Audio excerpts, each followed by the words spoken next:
ನಮಸ್ಕಾರ ವೀಕ್ಷಕರೇ, ಕೆಎಂಎಂ ಕನ್ನಡ ವಿಶೇಷ ಸುದ್ದಿಗೆ ಸ್ವಾಗತ. ನಾನು ಪೂಜಾ ಹಂಕೊಪ್ಪಿ. ಮನೆಯ ಮುಂದೆ ಬಿದ್ದಿರುವ ದೊಡ್ಡದಾದ ಚಾಕು, ರಕ್ತ ಸಿಕ್ತ ಕಲೆಗಳು. ಬೀಮ್ಸ್ ಆಸ್ಪತ್ರೆಯ ಶವಗಾರದಲ್ಲಿ ಸಂಬಂಧಿಕರ ಗೋಳಾಟ. ಮಂಗಳವಾರ ಪೇಟೆಯಲ್ಲಿ ಕೆಲಸಕ್ಕೆ ಹೊಂಟಾಕಿಯನ್ನು ಚಾಕುವಿನಿಂದ ಚುಚ್ಚಿ ಕೊಲೆ ಮಾಡಿದ ರೌಡಿ ಶೀಟರ್. ಅಷ್ಟಕ್ಕೂ ಅಲ್ಲಿ ಏನ್ ನಡೀತು ಗೊತ್ತಾ? ಹಾಗಿದ್ರೆ ಈ ಸ್ಟೋರಿ ನೋಡಿ. ಎಂದಿನಂತೆ ತನ್ನ ಉಪಜೀವನಕ್ಕೆಂದು ಕೆಲಸಕ್ಕೆ ಹೋಗ್ತಿದ್ದ 45 ವರ್ಷದ ಗೀತಾ ಗವಳಿಯನ್ನು ಆಸ್ತಿಯ ಸಲುವಾಗಿ ತನ್ನ ಗಂಡನ ಸಹೋದರ ರೌಡಿ ಶೀಟರ್ ಗಣೇಶ್ ಗವಳಿ ಆಸ್ತಿ ವಿಚಾರಕ್ಕೆ ಚಾಕುವಿನಿಂದ 20ಕ್ಕೂ ಅಧಿಕ ಬಾರಿ ಚುಚ್ಚಿ ಕೊಲೆ ಮಾಡಿದ ಹಿನ್ನೆಲೆಯಲ್ಲಿ ಮಂಗಳವಾರ ಪೇಟೆಯ ಜನರು ಬೆಚ್ಚಿ ಬಿದ್ದಿದ್ದಾರೆ. ದೃಶ್ಯದಲ್ಲಿ ನೋಡ್ತಿದ್ದೀರಲ್ಲ, ಇದು ಗೀತಾ ಗವಳಿ ಮನೆ. ಆಕೆ ಗಂಡ ಮೃತಪಟ್ಟು ವರ್ಷಗಳೇ ಕಳೆದಿವೆ. ಆಕೆ ಗಂಡನ ಸಹೋದರ ಗಣೇಶ್ ಗವಳಿ ಆಸ್ತಿ ವಿಚಾರಕ್ಕೆ ಪದೇ ಕಿರಿಕ್ ಮಾಡಿಕೊಂಡು ಬರುತ್ತಿದ್ದ. ಗಣೇಶ್ ಕುಡಿದು ಬಂದು ಆಗಾಗ ಮನೆ ಮುಂದೆ ಗಲಾಟೆ ಮಾಡ್ತಿದ್ದ. ನಿನ್ನೆ ಬೆಳಗ್ಗೆ 8:30 ಸುಮಾರಿಗೆ ಗೀತಾಳ ಮನೆ ಮುಂದೆ ಹೊಂಚು ಹಾಕಿಕೊಂಡು ಕುಳಿತಿದ್ದ ರೌಡಿ ಶೀಟರ್ ಗಣೇಶ್ ಹರಿತವಾದ ಚಾಕುವನ್ನು ಇಟ್ಟುಕೊಂಡು ಬಂದು ಗೀತಾಳ ಮೇಲೆ ಡೆಡ್ಲಿ ಅಟ್ಯಾಕ್ ಮಾಡಿ ಓಡಿ ಹೋಗಿದ್ದ. ಕೂಡಲೇ ಸ್ಥಳೀಯರು ಗೀತಾಳನ್ನು ಜಿಲ್ಲಾಸ್ಪತ್ರೆಗೆ ದಾಖಲಿಸಿದರು. ಯಾವುದೇ ಪ್ರಯೋಜನವಾಗದೆ ಗೀತಾಳ ಪ್ರಾಣ ಪಕ್ಷಿ ಹಾರಿ ಹೋಗಿತ್ತು. ಯಾಕೆ ಬಂದ್ರಿ? ಬಂತ 8:30 ಮುಂಜಾನೆ ಬಂದ ನಳ ಚಾಲು ಮಾಡಿದ್ರಿ. ಗೀತಾ ಆಗಿದ್ದೇನು ಕೆಲಸ ಅಂತ. ಹೌದಾ ಅಕ್ಕ, ನಾವು ಈಗ ಹೋಗ್ತೇನೆ ನೋಡಿ. ಹೋಗ 8:30 ಆಗಿತ್ತು, ನಿಮ್ದು ಲೇಟ್ ಆಗ್ತೈತಂತ. ನಾ ಭಾಂಡಿ ಈಗ ಒಳಗೆ ಹೋಗೇನ ಹತ್ರದಾಗ ಆಕಿ ಲಾಕ್ ಹಾಕಾಕತ್ತಿದ್. ಅವ ಯಾವಾಗ ಮಾಡಿದ ಗುರ್ತಾಗಿಲ್ಲ.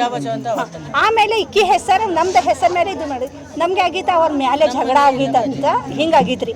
ಮತ್ತು ನಮ್ಮ ಮಗಾಗೆ ಸರಿಸ್ ನಾನು ಹೊರಗೆ ಬಂದ್ಮೇಲೆ ನಮ್ಮ ನಾದ್ನಿ ಒಬ್ಬಾಕಿ ಇರ್ತಾರ್ರಿ ಬಬ್ಲಿ ಅಂತ. ಅಕ್ಕಿಗೆ ನಾ ಕಳ್ಸೇನ್. ನಾ ಹೋಗಿದ್ರೆ ಅಕ್ಕಿ ಅವ ಮತ್ತೆ ಜಗಳ ಮಾಡ್ತಾರಂತ ಅಕ್ಕಿಗೆ ಕಳ್ಸೇನ್ರಿ. ಅಕ್ಕಿ ಕಳ್ಸಂದ್ರ ಕಾಕಿ ಗೀತಾ ಅಂತ ಗೀತಾ ಐತಂತ. ಆಮೇಲೆ ಎಲ್ಲಾರ ಮಂದಿ ಓಡ್ ಬಂದಾರ ನೋಡ. ನಾ ಎಲ್ಲಾರ್ಗೆ ಹೇಳಿ ಗೀತಾ ಐತೆ ನಮ್ದು ನೋಡ್ತೇನೆ. ಅವ ಬಗ್ಗ ಕುಂತ ಚಾಕು ಹಾಕೈತಿ. ಇಲ್ಲೇ ಒಂದ್ಸರ್ತಿ ಹಾಕಿದ್ರಿ, ಇಲ್ಲೇ ಬಗ್ ಹಾಕಿ ಕಟ್ಟ ಹಿಡಿದ್ರೆ ಆಕಿ ಹಂಗ ಇದು ಮಾಡ್ತಾರೆ. ಒಬ್ನೇ ರೀ ಕೆಲ್ಸಗೆ ಮಗ 7 ಗಂಟೆಗೆ ಹೋಗಿದ್ದೆ. ಅಡ್ಗಿ ಹಾಕಿ ಅವ್ರಿಗೆ ಊಟ ಹಾಕಿ ಹೋಗಿದ್ರಿ. ನಾನು ನೋಡೇನ್ರಿ. ಅಷ್ಟಕ್ಕೂ ಯಾರೀ ಗಣೇಶ್ ಗವಳಿ? ಈತನ ಹಿನ್ನೆಲೆಯನ್ನು ಕೆದಕುತ್ತಾ ಹೋದರೆ ಕರಾಳ ಇತಿಹಾಸವೇ ಇದೆ. ಈತ ಅಕ್ರಮವಾಗಿ ಸರಾಯಿ ಮಾರಾಟ ಮಾಡ್ತಿದ್ದ ವ್ಯಕ್ತಿ. ಮಂಗಳವಾರ ಪೇಟೆಯ ಸುತ್ತಲೂ ಈತ ಅಕ್ರಮವಾಗಿ ಸರಾಯಿ ಮಾರಾಟ ಮಾಡಿಸುತ್ತಿದ್ದ ಕಿಂಗ್ ಪಿನ್ನಂತೆ ಆಗಿದ್ದ. ಈತನ ಮೇಲೆ ರೌಡಿ ಶೀಟರ್ ಸಹ ಓಪನ್ ಆಗಿತ್ತು.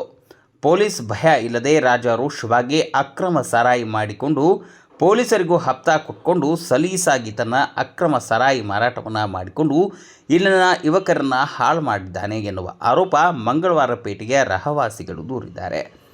ಇವತ್ತು ಬೆಳಗ್ಗೆ ತಿಲಕ್ವಾಡಿ ಪೊಲೀಸ್ ಠಾಣಾ ವ್ಯಾಪ್ತಿನಲ್ಲಿ ನೈಫ್ ಇಂದ ಸ್ಟ್ಯಾಬಿಂಗ್ ಆಗಿದೆ ಅಂತ ನಮಗೆ ಮಾಹಿತಿ ಬಂತು. ಅದರಲ್ಲಿ ವಿಕ್ಟಿಮ್ ಹೆಸರು ಗೀತಾ ಧಾವ್ಲೆ ಅಂತ ಇದೆ. ಅವರು 50 ವರ್ಷದ ಲೇಡಿ ಇದ್ದಾರೆ. ಅವರ ಮೇಲೆ ಅಟ್ಯಾಕ್ ಮಾಡುವವನು ಗಣೇಶ್ ಧಾವ್ಲೆ ಅಂತ, ಅವರ ಮೈದುನ. ಹಣಕಾಸಿನ ವಿಚಾರದಲ್ಲಿ ಇವರಲ್ಲಿ ಸ್ವಲ್ಪ ಟೆನ್ಷನ್ ಇತ್ತು. ಆ ಸಿಟ್ಟಿನಲ್ಲಿ ಬಹುಶಃ ಇದು ಅಟ್ಯಾಕ್ ಆಗಿದೆ. ಪ್ರಿಲಿಮಿನರಿ ಇನ್ಫಾರ್ಮೇಷನ್ ಏನು ಸಿಕ್ಕಿದೆ, ಅದರಲ್ಲಿ ಬ್ಯಾಂಕ್ ಸಾಲ ಪಡೆದರು. ಆ ಸಾಲದಿಂದ ಈ ಮನೆಯನ್ನು ತಗೊಂಡಿದ್ದಾರೆ. ಅವರು ಬ್ಯಾಂಕ್ ಅವರು ಲೋನ್ ಡಿಪಾಸಿಟ್ ಮಾಡಿ ಅದು ಅವರಿಂದ ಪತ್ರ ಬರ್ತಾಯಿತ್ತು. ಆ ವಿಚಾರದಲ್ಲಿ ಇವರ ಮಧ್ಯದಲ್ಲಿ ಟೆನ್ಷನ್ ಇತ್ತು. ಇದು ಮೇಲ್ನೋಟಕ್ಕೆ ಕಂಡು ಬಂದ ಮಾಹಿತಿ ಇದೆ. ತನಿಖೆ ತಗೊಳ್ಳಲಾಗಿದೆ. ಆ ವಿಕ್ಟಿಮ್ ಹಾಸ್ಪಿಟಲ್ನಲ್ಲಿ ಮನೆದವರನ್ನೇ ಇಮಿಡಿಯೇಟ್ಲಿ ಶಿಫ್ಟ್ ಮಾಡಿದರು. ಅಲ್ಲಿ ಅವರು ತೀರ್ ಹೋಗಿದ್ದಾರೆ. ಒಂದು ಮರ್ಡರ್ ಕೇಸ್ ಇದರಲ್ಲಿ ತಗೊಳ್ಳಲಾಗಿದೆ. ಆರೋಪಿಗೆ ತಿಲಕ್ವಾಡಿ ಪೊಲೀಸ್ ಸ್ಟೇಷನ್ ನಮ್ಮ ಅಧಿಕಾರಿಗಳು ಇಮಿಡಿಯೇಟ್ಲಿ ದಸ್ತಗಿರಿ ಮಾಡಿದ್ದಾರೆ. ಆರೋಪಿ ಮೇಲೆ ಮೊದಲೆಲ್ಲ ಕೇಸ್ ಇದಾವೆ, ಅದು ನಾವು ಚೆಕ್ ಮಾಡ್ತೀವಿ ಸರ್. ಜನ ಏನೋ ಜಗಳ ಆಡ್ತಿದ್ರಂತೆ, ಜಗಳ ಮಾಡ್ತಿದ್ರಂತೆ ಡೈಲಿ. ಅದು ಹಣಕಾಸಿನ ವ್ಯವಹಾರ ಇತ್ತು. ಅದು ವಿಚಾರದಲ್ಲಿ ಇತ್ತು. ನಮ್ಮ ಸ್ಟೇಷನಲ್ಲಿ ನಾವು ಚೆಕ್ ಮಾಡ್ತೀವಿ. ಮುಂಚೆ ಯಾವುದೇ ಕಂಪ್ಲೇಂಟ್ ಬಂದಿಲ್ಲ ಅಂತ. ಚಾಕು 2 ನೈಫ್ ಸಿಕ್ಕಿದೆ ಅಲ್ಲಿ.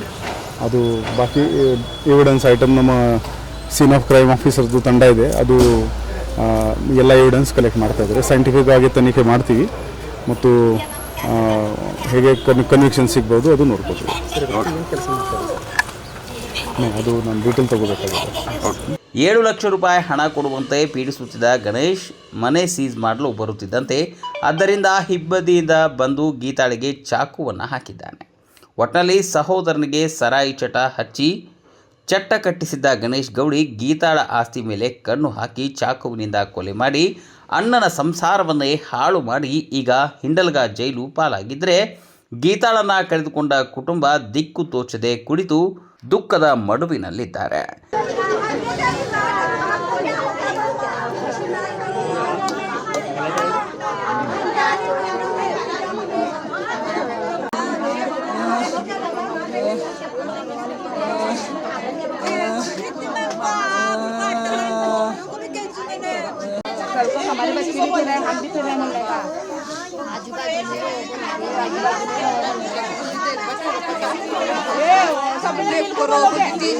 ಕ್ಯಾಮರಾಮನ್ ವಿನೋದ್ ಜೊತೆ ರಾಜ್ ಹಿರೇಮಠ್, KMM ನ್ಯೂಸ್, ಬೆಳಗಾವಿ.